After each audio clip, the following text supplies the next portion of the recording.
Salut, c'est Amélie de Hilo. On est présentement au Cial Canada qui a lieu à Montréal cette année, puis on en profite pour discuter avec différents acteurs de l'industrie. Aujourd'hui, on reçoit Lounès Laoudi, qui est copropriétaire de Les Beurrés. Les Beurrés qui ont d'ailleurs remporté le prix bronze au Cial Innovation cette année. Donc, bonne écoute! Merci, Lounès, d'être là. Oui. Aujourd'hui, Les Beurrés, Eh oui, merci beaucoup de nous accueillir ben, aujourd'hui. Ben oui, on est en fait une compagnie de beurre. On fait de l'aromatisation. Donc nous, en fait, on vient du domaine médical. Les deux, Stéphanie et moi, on est des c'est podiatres, ça. qui n'a aucun rapport avec le beurre. On est des foodies depuis des années, puis nos entreprises ont atteint une belle maturité, puis on avait besoin de sortir un peu du domaine médical qui est super, qui est carré. On ne peut pas être très créatif là-dedans, puis on est... Parce que vous aviez votre clinique Oui, à Montréal? exactement. Moi, j'ai OK. ma clinique à Montréal, à Verdun, puis ma conjointe, elle a sa clinique à Québec. OK. Puis moi, j'habite dans ma voiture.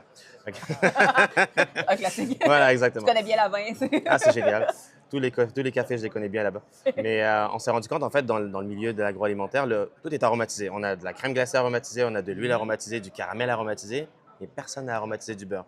Puis c'était en mangeant une crème glacée que on se disait, mais là, ça se peut pas qu'ils n'ont pas aromatisé du beurre. Puis dans la famille de Stéphanie, c'est des fans de beurre fini. Puis je dis OK. en blague à Steph, on devrait aromatiser du beurre. Je pense que son père venait de nous texter, le beurre est en spécial. Bon, c'est à ce point-là, le papa. OK.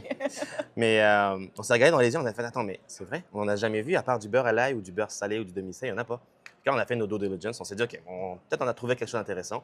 On fouille l'industrie, puis on se rend compte qu'au Canada, il n'y en avait aucun beurre aromatisé à part ça. À l'international, il y a quelques compagnies qui le font et qui le faisaient bien. Puis on s'est dit allez, on va faire ça. C'est parfait pour nous, c'est pas trop compliqué, on aromatise, on est bon pour trouver des saveurs intéressantes. How hard can it be d'aromatiser du beurre?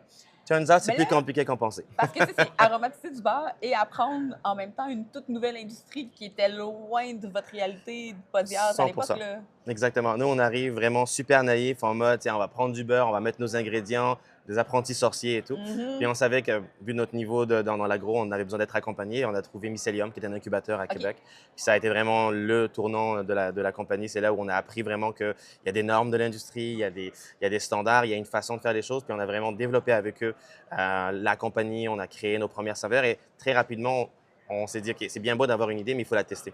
Fait qu'une des choses que nous, on a fait vite, c'est rapidement rentrer en marché, mettre nos produits dans la bouche des clients. En fait, on OK. prenait des kiosques dans le Grand Marché de Québec. Oui, oui, Puis oui. on a fait tester à chaque week-end quasiment des nouvelles saveurs. On testait avec les clients des différents formats. Puis dès jour 1, il y avait vraiment un gros engouement pour le produit. Beaucoup de gens venaient nous voir. Il y avait des distributeurs qui venaient déjà nous parler où est-ce qu'on peut vous acheter. On ne savait même pas ce que ça veut dire un distributeur à l'époque. Ben oui. Puis là, on s'est dit qu'on a un beau format. Puis on voulait travailler l'identité de marque, faire un beau brand. De fil en aiguille, un an plus tard, on a fini par maturer. On a créé nos capsules parce qu'évidemment, Ben là, c'est ça, il faut que tu me parles du concept, en fait, parce que là, vous servez ça en capsule. exactement. Parce que nous, on s'est dit, tu sais, c'est trop facile faire du beurre aromatisé. On va faire encore un autre truc différent. Puis on s'est dit, on doit se séparer un peu de la briquette. On doit faire quelque chose de un peu plus premium. Dans la catégorie beurre, il y avait tu sais, le beurre régulier, mais on voulait faire notre haut de gamme Mhm. et mériter un emballage qui va avec la qualité du produit. Puis là, on reçoit des paquets de plein de compagnies différentes d'emballage et on voit la petite capsule dorée. On est comme, hey, c'est donc bien cool, on va faire ça. On s'est même pas posé la question de la complexité logistique. Puis Ouais. on s'est rendu compte, ben, il n'y a personne qui fait ce format-là pour cette catégorie de produits. Donc on a inventé tout un système, toute une chaîne de production. On s'est vraiment compliqué la vie beaucoup pour inventer cet emballage, mais un an plus tard, on s'est rendu compte que la capsule de 15 grammes dorée avec nos beurres, ben, ça faisait un super beau combo, un produit haut de gamme dans un emballage haut de gamme. On aime bien s'appeler le Nespresso du beurre pour ça. On a Ah, vraiment quand inspiré même. beaucoup de l'image de marque de. Ben, tout comme Nespresso, en fait, vous devez aussi avoir eu certaines critiques d'un point de vue. Parce que je vous ai entendu Oui, dans lors des Dux, dans la dernière édition, vous avez parlé de l'aspect environnemental sur lequel vous avez été un peu challengé. Je 100%. serais Puis curieuse de t'entendre sur ça. c'est une bonne question parce que nous-mêmes, on ne voulait pas faire du plastique. Donc, on s'est dit Ouais. non, le plastique, c'est hors de question. On n'est plus à cette époque-là. Puis, on s'est dit l'aluminium, c'est un produit qui se recycle à 100%. Puis, pour le beurre, la conservation est importante. Un des premiers feedbacks qu'on avait reçus des clients, c'est que comment je portionne le beurre. Parce qu'au début, c'était un pot de vitre qu'on avait de, OK. de 150 grammes du beurre parce que c'était plus facile à faire. On se cassait pas la tête pour l'emballer. Puis, on se fait toujours dire, ah, je vais le portionner, comment je le conserve. Puis là, on s'est dit, OK, on va le portionner pour les gens. Puis la capsule d'aluminium est 100% recyclable, c'est du Mm. matériel pur. Et la boîte de carton où on le met dedans est un monomatériel recyclable à 100% aussi. Donc, c'est vraiment dans l'aspect de conserver le maximum d'emballage éco-responsable. Puis le portionnage incite aussi à ne pas surconsommer. Donc, c'est une portion plus raisonnable, une bombe de saveur dans l'assiette. On fait juste l'ouvrir et la popper sur son steak. Ça donne un super bon goût. La capsule, après ça, on la recycle. Donc, on incite les gens à, bon, au lieu de manger trop de beurre, on va en manger moins, mais de la meilleure qualité finalement. C'est un peu c'est un peu le créneau qu'on vise. Parce que là, tu as parlé que c'était des beurres aromatisés, on en voit très peu sur le marché. C'est Exact. quoi les arômes que vous offrez chez les beurrés? On a 4 saveurs. On a bacon whisky rame, citron confit fines herbes, ail noir et balsamique, puis truffe forestière. Les profils de goût. En plus, nous, on a été vraiment intelligents. On n'a pas calculé combien allait nous coûter la recette. On est allé vraiment par amour du goût. Fait que nous, on était là, OK. on en met des ingrédients, let's go. Il faut qu'on ait une belle texture, une belle couleur. Puis quand on est arrivé au scaling, il faut faire un Quand prix vous- pour Oui. ces produits-là. Ben, on s'est rendu compte qu'on a été vraiment généreux dans nos ingrédients, mais on a vraiment gardé l'essence du produit. On s'est dit, on est premium, il faut que ça aille avec ça. Donc, les recettes ont été tweakées parce que quand on scale une recette, il y a quand même des variantes à aller chercher Mhm. au niveau des concentrations, mais ça reste très authentique. Donc, il y a des vrais morceaux de champignons, beaucoup de bacon, beaucoup de citron à l'intérieur. On a des beaux produits. Oh, quand même. La matière première, en fait, le beurre vient d'où? Où vous vous approvisionnez? Avec quelle Oui, entreprise? dans le fond, on a un petit producteur laitier. Au lieu d'aller chercher, dans le fond, dans les gros joueurs, on voulait vraiment être un produit québécois au maximum qu'on pouvait l'être. Donc, on est certifié Aliments du Québec. Fait qu'on a trouvé une laiterie en région qui pouvait nous faire notre beurre pour nous. OK. Et on a vraiment un beau partenariat avec eux. On travaille super bien leurs produits. On prend le beurre d'un producteur laitier. Fait que nous, on ne s'amuse pas à faire du beurre. C'est compliqué. On laisse ça aux experts. C'est leur domaine. Nous, notre expertise, c'est l'aromatisation. On est des experts en goût. Donc, on prend le beurre, on le rebarate, on met nos ingrédients, on les fait infuser. C'est quasiment faire de la bière.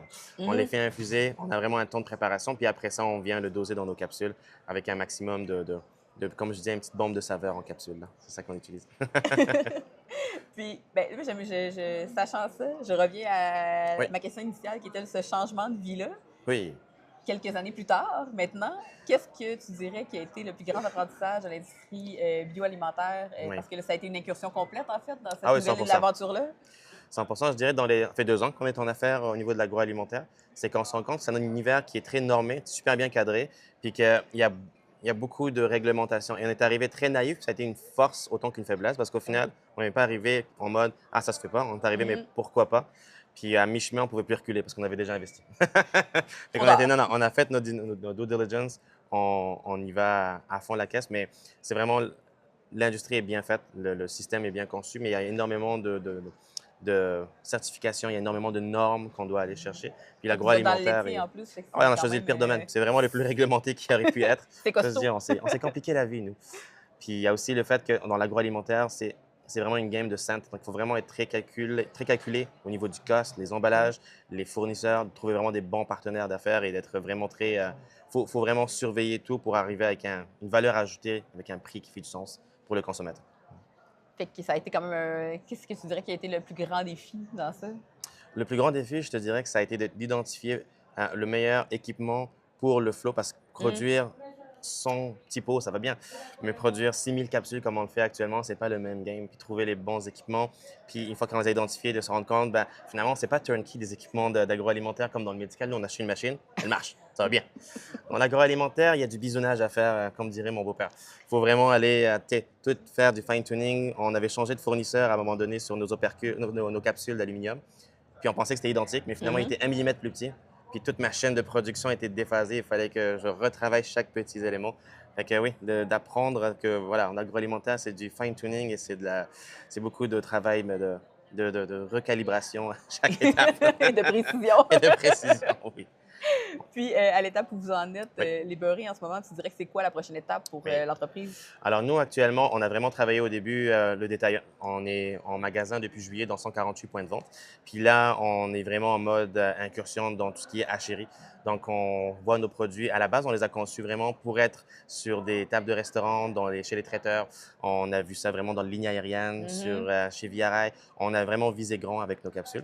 Puis là, on a une super belle réponse au CIAL aujourd'hui. On a vraiment eu des belles rencontres qui vont normalement nous permettre d'être dans des restaurants assez bientôt. OK, fait que Fait c'est un bon qu'on- show cette année pour Vraiment, vous. vraiment, on a été vraiment très choyés. On a une belle visibilité avec le prix bronze en innovation qu'on a eu cette année. Puis ça nous a permis d'être vraiment sur la map. Fait que c'est bien, les gens sont venus nous voir au lieu que nous, on allait les chercher. Ça fait différent, c'est bien. Oui, parce que tu l'as nommé, vous avez eu le prix bronze aussi à l'innovation cette année. Qu'est-ce que tu Exact. penses qui a fait en sorte que vous ayez remporté ce prix-là par rapport aux produits que vous offrez chez les beurrés? On était vraiment surpris parce qu'on s'entend que le beurre est un produit animal, laitier. C'est pas la plus glamour. Puis habituellement, dans l'innovation, on entend beaucoup plus souvent vegan et végétal.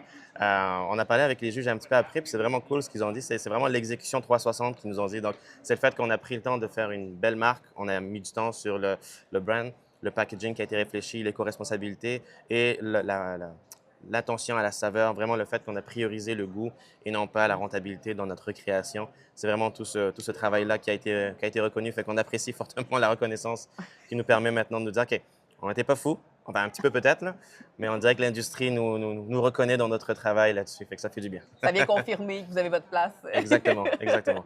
Puis, si on rêve un peu, c'est quoi les Et aspirations de Les Beurrés dans les prochaines années? C'est quoi le rêve ou l'étoile que vous souhaitez atteindre? vraiment, nous, comme on dit, c'est d'être dans toutes les lignes aériennes. On voit vraiment nos petites capsules dorées partout. Ah, On aime dire qu'on représente le Québec en capsule de Graal. Donc, on est vraiment, on aimerait ça être partout sur les tablettes, autant dans les restaurants, autant dans les magasins que dans les lignes de transport.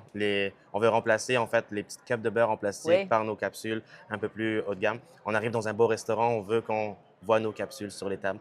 Donc, c'est un peu le rêve qu'on aime avoir dans les prochaines années, nous voir le plus possible. Embeurré épais, là, sur la planète, là. Bon, on envoie le message à ceux qui nous écoutent qui peuvent peut-être vous accompagner Yes. dans cette prochaine étape-là. Mais là, nous, on est au ciel en ce moment, puis on sait que vous avez un kiosque qui est un kiosque animé qui est quand même à s'occuper. Oh oui, on a Fait été très qu'on- populaire. On va te laisser retourner rejoindre Merci beaucoup. l'équipe. Mais merci d'avoir pris le temps de... Avec plaisir. Puis si tu veux te beurrer la face, tu viendras me voir. OK? On va passer avec grand plaisir. Merci, Lounès. Merci beaucoup.